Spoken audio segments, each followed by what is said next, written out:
Hi friends, సగ్గుబియ్యం పాయసం తయారు చేసుకోవడానికి ఇక్కడ సగ్గుబియ్యం నేను హాఫ్ కప్ అనేది కుక్కర్లో వేసేస్తున్నాను. ఒక 5 మినిట్స్లోనే సగ్గుబియ్యం కీర్ అనేది రెడీ అయిపోతుంది.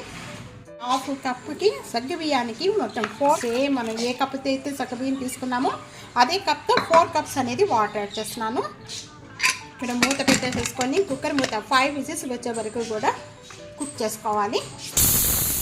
సగ్గుబియ్యం నానబెట్టుకోకుండా ఈ విధంగా ఉడికిపోయిన వెంటనే కూడా కొద్దిగా మీకు స్వీట్ ఎంత తీసుకుంటారో దాన్ని బట్టి వేసుకోవచ్చు. ఇక్కడ నేను 5 టేబుల్ స్పూన్స్ షుగర్ యాడ్ చేస్తున్నాను. ఈ షుగర్ ప్లేస్లో బెల్లం కూడా యాడ్ చేసుకోవచ్చు. ఇలియాచీ పౌడర్ ఒక హాఫ్ టేబుల్ స్పూన్ ఇలియాచీ. ఏ కప్పుతో అయితే మనం సగ్గుబియ్యం తీసుకున్నామో సేమ్ కప్పుతోనే 2 కప్స్ అనేది పాలు యాడ్ చేస్తున్నాను.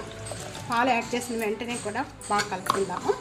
ఈ విధంగా ఫెస్టివల్ అప్పుడు చేసుకుంటే మనకి చాలా తొందరగా అయిపోతుందండి పని కూడా. తప్పకుండా ఇదే విధంగా ట్రై చేయండి. మీకు ఎలా ఉందనేది కామెంట్స్లో తెలియజేయండి. ఇంకా ఎన్నో రకాల వంటకాలు అంటే T.ANU'S కిచెన్కి సబ్స్క్రైబ్ చేయడం మర్చిపోవద్దు.